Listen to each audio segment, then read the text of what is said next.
Hello दोस्तों, तो स्वागत है आपका हमारे यूट्यूब चैनल ये एक्सप्लेन में। और यह नागराज कॉमिक्स बच्चों के दुश्मन। तो चलिए इस कॉमिक को शुरू करते हैं। जैसे ही चार दीवारी के ऊपर घूमते सिपाही एक दूसरे से विपरीत दिशा में जाने लगे, नागराज भागकर दीवार के पास पहुंचा और दीवार पर लेंगने लगा। कुछ ही क्षणों में वह ऊपर पहुंच गया। फिर वह जेल के अंदर की दीवार पर रेंगने लगा। ओह, सिपाही के पलटने से पहले नीचे पहुंच जाऊं, नहीं तो व्यर्थ का हंगामा होगा। दीवार से नीचे उतरकर उसे वहीं रुक जाना पड़ा। उफ, यह सर्च लाइटों की रोशनी सारे मैदान में घूम रही। इससे बचकर ही टावर तक पहुंचना होगा। कुछ ही देर वहीं रोक कर वह सर्च लाइट के दरारों की गति और दिशा का अध्ययन करना लगा। और इस बार जैसे ही दरारा उसके सामने से निकला, उसने जीप की तरफ दौड़ लगा ली। 25 गिनने तक मुझे जीप तक पहुंचना होगा। सर्च लाइट का दायरा नागराज की तरफ आया, किंतु नागराज बाल बाल बचा। नागराज सुरक्षित जीप के नीचे पहुंच चुका था। सर्चलाइट के आगे निकलते ही नागराज जीप के नीचे से निकला और टावर की तरफ भागा। टावर के नीचे पहुंचकर दीवार पर रेंगना खतरनाक हो सकता है। शायद कोई अलार्म छिपा हुआ हो। उसने अपनी कलाइयां ऊपर की और उनमें से नागरसिया ऊपर उड़ चली। नागरसी टावर के ऊपर मशीन गन से लिपट गई और नागराज ऊपर उठने लगा। टावर पर सावधान खड़े सिपाही इस आश्चर्यजनक घटना से बेखबर थे। और अगले ही क्षण एक बिजली सी चमकी और इस चमक के पश्चात ये बेहोश हो चुके ये तीन सिपाही और नागराज चौथे सिपाही पर बरस पड़ा था। बता, चीता कहाँ कैद है? नागराज की कहरढाती आवाज ने उसे बोलने पर मजबूर कर दिया। यहाँ इस जाल के नीचे कैद है वह। चाबी कहाँ है इसकी? जेलर के पास। इस बीच नागराज की चमकदार आंखें उसे सम्मोहित कर चुकी थी। अब तुम चुपचाप यहाँ खड़े रहो। आधे घंटे बाद जब होश में आओगे तो सब कुछ भूल चुके होंगे। और वह लोहे की जाल की तरफ बढ़ा। इस जाल को बाहुबल से ही उखाड़ना होगा। उफ, बहुत मजबूत जाल है। नीचे जाने के बाद सीढ़ियां बनी हुई थी। उफ, गुप्त अंधेरा है, किंतु मैं तो अपने नागनेत्रों के द्वारा अंधेरे में भी देखने में सक्षम हूँ। नागराज की निगाहें चीता को तलाशने लगी। चीता, कहाँ हो तुम? मैं तुम्हें छुड़ाने आया हूँ। तभी चीता की आवाज उस अंधेरे को चीरती हुई सुनाई दी। कौन है वहां? मैं यहाँ हूँ। नागराज उसके पास पहुंचा। क्या तुम ही चीता हो? हाँ। ओह, तो जल्दी करो। जेब्रा ने मुझे तुम्हें छुड़ाने के लिए भेजा है। ओह, तो जल्दी करो ना। नागराज ने जंजीर पकड़ी और बारी बारी से अपनी बलिष्ठ बलिष्ठ भुजाओं की मदद से उन्हें दीवार से उखाड़ दिया। कमाल का बलशाली है। और चीता जंजीरों की कैद से मुक्त हो गया। अंधेरे में भी कैसा काम कर रहा है ये। जल्दी चलो, हमारे पास समय बहुत कम है। दोनों ऊपर पहुंचे। यहाँ से नीचे कैसे जाएंगे हम? चुपचाप सब देखते जाओ। नागराज ने कलाया से नागरसी छोड़ी। अकेले ही सब सिपाहियों को बेहोश कर दिया बिना हथियार के। और यह मूर्तिवाना कैसे खड़ा है? नागरसी चार दीवारी के साथ बनी सर्चलाइट टावर से लिपट गई। हाय, मैं कहा खुश। यह मुझे क्या हो गया? क्या था? चीता, हम इस रस्सी के सहारे जेल की चार दीवारी तक जाएंगे। तुम तैयार हो? हाँ, मैं तैयार हूँ। इस बीच चीता द्वारा झिंझोड़े जाने से सिपाही का सम्मोहन टूट चुका था। चीता नागरसी को पकड़कर लटक गया। अरे, ये दोनों कौन हैं? इन्हें रोकना होगा। जरा सावधानी से जाना चीता, रस्सी हाथ से न फिसल जाए। अजीब सी गिली सी रस्सी है ये। नागराज भी चीता के पीछे नागरस्सी पर लटक गया, उस सिपाही से बेखबर जिसने उन पर मशीन गन तान दी थी। रुक जाओ दोनों, वरना गोली मार दूंगा। ओह, लगता है सिपाही होश में आ गए हैं। इसने यह रस्सी वहां तक बांधी कैसे? जादूगर लगता है ये। दोनों को न रुकता देख सिपाही ने मशीन गन का मुंह खोल दिया। ओह, आह, वह मशीन गन चला रहा है। मुझे चीता को अपने आड़ में रखना होगा। गोलियों की आवाज से चीता हलकान हो रहा था। बाप रे, अब कोई नहीं बचा सकता हमें। किंतु गोलियां या तो इधर उधर से निकल रही थी या नागराज के शरीर से टकरा कर बेकार हो रही थी। क्यों महंगी गोलियां बर्बाद कर रहा है ये? परंतु दूसरी तरफ गोलियों की आवाज से सारे जेल में भगदड़ मच गई थी। अरे क्या हुआ? ये गोलियां कौन चला रहा है टावर पर से? कुछ दिख भी तो नहीं रहा। खतरे का सायरन बजाओ, ऊपर सर्च लाइट की रोशनी डालो। तभी सर्च लाइटों का प्रकाश उनकी तरफ घुमा और वे रोशनी से नहा गए। उफ, सारी मेहनत बेकार। सर्च लाइट टावर पर खड़े सिपाही अब उनके नीचे आने का इंतजार कर रहे थे। आने दो इन्हें, जैसे ही नीचे आएंगे दबोच लेंगे हम उन्हें। इधर चीता ने जैसे ही अगला हाथ आगे बढ़ाया, उसकी नजर नाक के मुंह पर पड़ी। अरे बाप रे सांप, मैं तो मर गया। किसी ने सही कहा है कि सांप को अचानक देखने से बड़े बड़े सुरमाओं की हवा खिसक जाती है, किंतु नागराज सतर्क था। उसने लपक कर चीता को भाव में भर लिया। डरो मत और मुझे कसकर पकड़ लो। जेलर भी अब तक टावर पर पहुंच चुका था। हम भाग नहीं सकते, स्वागत की पूरी तैयारी है। आओ बेटा, तिहाड़ से भागोगे? किंतु उन्हें पकड़ने की इच्छा जेलर के मन में ही रह गई।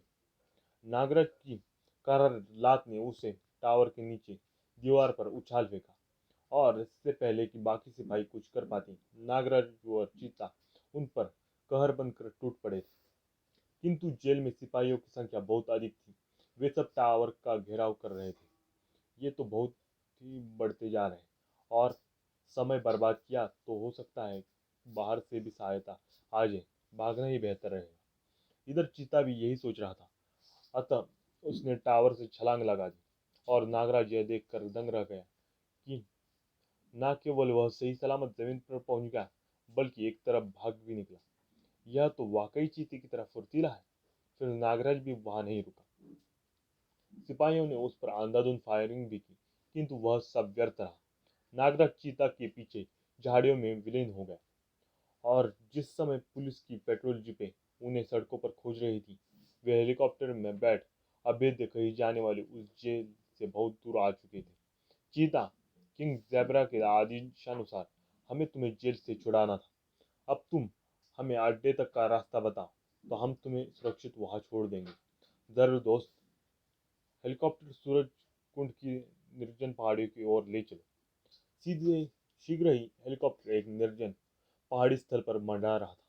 टोनी, यहाँ पर 2 चक्कर सीधे लगाकर 1 चक्कर उल्टा काटो, और फिर 3 बार लाइट ऑफ ऑन करो, तभी तुम यहाँ पर सही सलामत उतर सकोगे।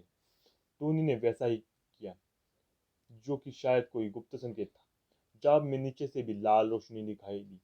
फिर नीचे रोशनी में नहाया एक हेलीपैड नजर आने लगा। टोनी, रास्ता साफ है, हेलीकॉप्टर उतार दो। टोनी ने हेलीकॉप्टर नीचे उतारा। कुछ ही देर बाद वे तीनों एक अंधेरे हॉल में खड़े थे।